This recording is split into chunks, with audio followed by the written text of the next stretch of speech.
El cielo sobre Washington, D.C. estaba de un gris sombrío. Un telón de fondo apropiado parecía para la toma de posesión de Donald J. Trump, 47º presidente de los Estados Unidos.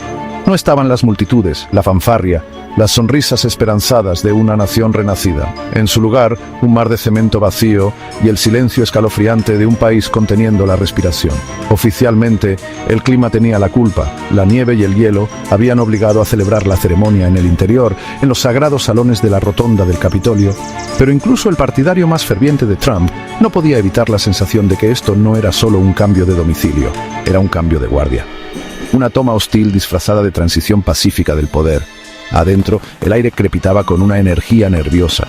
La pompa y circunstancia habituales se sentían diferentes esta vez, más pesadas, más opresivas. Los rostros de los invitados reunidos, la crema innata de los agentes de poder político y capitanes de la industria, estaban grabados con una mezcla de anticipación y aprensión.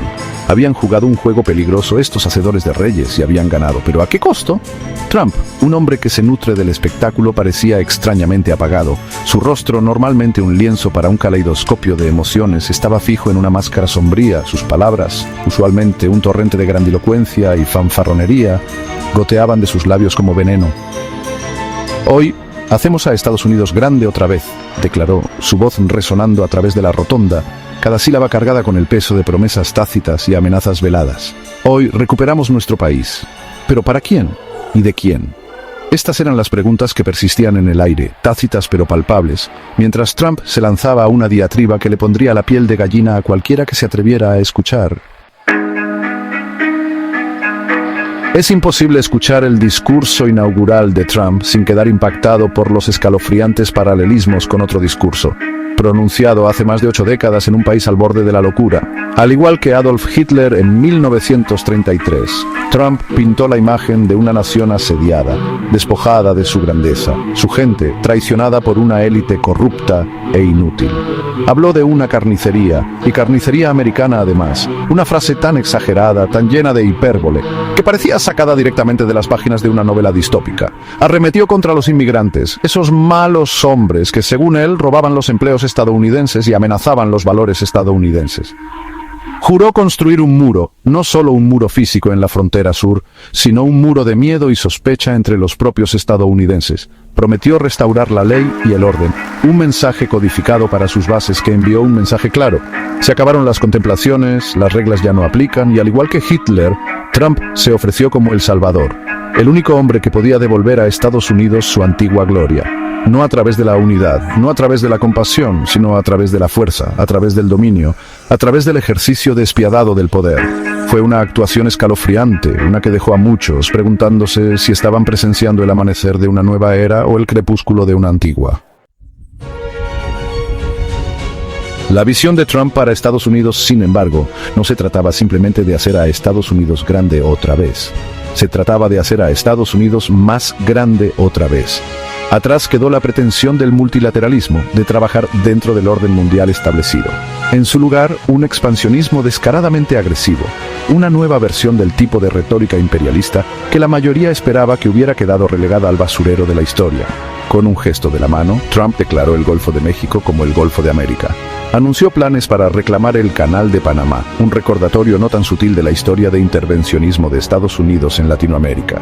Incluso planteó la idea de anexar Groenlandia y partes de Canadá, porque ¿por qué detenerse en 50 estados cuando puedes simplemente tomar lo que quieres?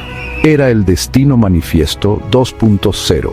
Una grotesca caricatura de la creencia de que Estados Unidos tenía el derecho divino de expandir sus fronteras e imponer su voluntad al mundo.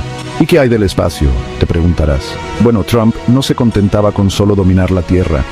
Proclamó un destino manifiesto para enviar astronautas a Marte, no por el bien de la exploración científica, sino para plantar la bandera estadounidense en otro cuerpo celeste. Era una visión del excepcionalismo estadounidense tan extrema, tan divorciada de la realidad, que habría sido risible si no fuera tan aterradora. Perdido entre la fanfarronería sobre muros y la exploración espacial, sin embargo, había un aspecto mucho más insidioso en la agenda de Trump. El desmantelamiento sistemático del compromiso de Estados Unidos con los derechos humanos y el Estado de Derecho. Con un plumazo, Trump restableció la política de permanecer en México, atrapando a los solicitantes de asilo en condiciones peligrosas e inhumanas. Declaró una emergencia nacional en la frontera sur, una medida que le permitiría pasar por alto al Congreso y desviar miles de millones de dólares hacia su amado muro. Pero eso solo fue el comienzo. En un escalofriante eco de los capítulos más oscuros de la historia estadounidense, Trump anunció su intención de utilizar la Ley de Enemigos Extranjeros, una reliquia de la Segunda Guerra Mundial que permitía al gobierno detener y deportar a los no ciudadanos considerados una amenaza para la seguridad nacional. ¿El objetivo esta vez? Los inmigrantes, por supuesto. Trump pintó un cuadro de hordas de criminales y terroristas cruzando la frontera, una mentira descarada diseñada para justificar sus políticas xenófobas. Fue una toma de poder descarada, un intento de crear un clima de miedo y sospecha que le permitiría consolidar su poder y silenciar a sus críticos. ¿Y la parte más aterradora? Parecía estar funcionando. Sección 5. La presidencia imperial. Uno de los aspectos más alarmantes del segundo mandato de Trump fue su flagrante desprecio por las normas y convenciones de la democracia estadounidense. Hablaba del Congreso como si fuera una ocurrencia tardía, una molestia que debía ignorarse o eludirse siempre que fuera posible. Su gabinete, que alguna vez fue un conjunto de asesores experimentados, ahora estaba lleno de personas leales y aduladores. Trump se había convertido en aquello mismo contra lo que alguna vez había despotricado, un monstruo del pantano de proporciones épicas. Su arma preferida, la orden ejecutiva. En su primer día en el cargo, Trump firmó más de 200 órdenes ejecutivas, una cifra récord que eclipsó las acciones de cualquiera de sus predecesores. Estas órdenes, a menudo redactadas en secreto y con poca aportación de expertos, abordaban todos los aspectos de la vida estadounidense, desde las regulaciones ambientales hasta la política sanitaria y la aplicación de las leyes de inmigración. Fue una demostración impresionante de extralimitación ejecutiva, una clara señal de que Trump pretendía gobernar por decreto, no por consenso. El sistema de pesos y contrapesos, tan cuidadosamente elaborado por los padres fundadores, estaba siendo sistemáticamente desmantelado. Estados Unidos, al parecer, estaba a punto de convertirse en un espectáculo unipersonal. Sección 6. Silencio ante la tiranía. Quizás lo más desalentador de la toma de posesión de Trump no fue el hombre en sí, sino la reacción o la falta de ella de aquellos que deberían haberse sentido más alarmados por su ascenso. ¿Dónde estaba la indignación del Partido Demócrata?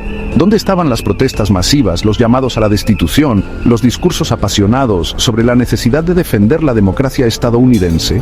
Lamentablemente no se veían por ningún lado. Los líderes demócratas, intimidados por años de acoso trumpiano y ansiosos por evitar cualquier apariencia de incorrección, optaron por ir a lo seguro. Asistieron a la toma de posesión, estrecharon manos, sonrieron para las cámaras, hablaron de una transferencia pacífica del poder, como si lo que estaba sucediendo fuera algo normal. Fue una asombrosa muestra de cobardía y complicidad. Al negarse a denunciar el fascismo de Trump por lo que era, al optar por seguir las reglas de un juego que ya estaba arreglado, los demócratas habían cedido la autoridad moral y le habían dado a Trump carta blanca para remodelar a Estados Unidos a su propia imagen. Sección 7. Una jaula dorada para la República. El escenario para la toma de posesión de Trump no podría haber sido más apropiado. La rotonda del Capitolio, un símbolo de la democracia estadounidense, se había transformado en una jaula dorada, un patio de recreo para los ricos y poderosos. La multitud era un mar de trajes de diseñador y vestidos de gala, un desfile de multimillonarios y titanes corporativos que habían acudido a Washington para celebrar a su campeón. Ahí estaba Elon Musk, el magnate de la tecnología que había amasado una fortuna explotando a los trabajadores y evadiendo impuestos, ahora codeándose con miembros del Congreso. Ahí estaba Jeff Bezos, el fundador de Amazon, una compañía conocida por sus despiadadas prácticas laborales y tendencias monopólicas, radiante mientras veía a Trump tomar el juramento del cargo. Y por supuesto ahí estaba Mark Zuckerberg, el director ejecutivo de Facebook, el gigante de las redes sociales que se había convertido en un caldo de cultivo para la desinformación y el discurso de odio, luciendo como el típico multimillonario torpe y desconectado de la realidad. El mensaje era claro. Esta no era una toma de posesión para el pueblo. Esta era una coronación para la clase dominante, una celebración de la consolidación de la riqueza y el poder en manos de unos pocos selectos. Sección 8. Un llamado a las armas. A pesar de la sensación de desesperación que se cernía sobre Washington, D.C. ese día, un destello de esperanza permanecía. Para cada acción hay una reacción igual y opuesta. Y el autoritarismo de Trump, su flagrante desprecio por las normas democráticas, sus ataques a los miembros más vulnerables de la sociedad, ya estaban provocando una ola de resistencia. En todo el país la gente salía a las calles, organizaba protestas, alzaba la voz en señal de desafío.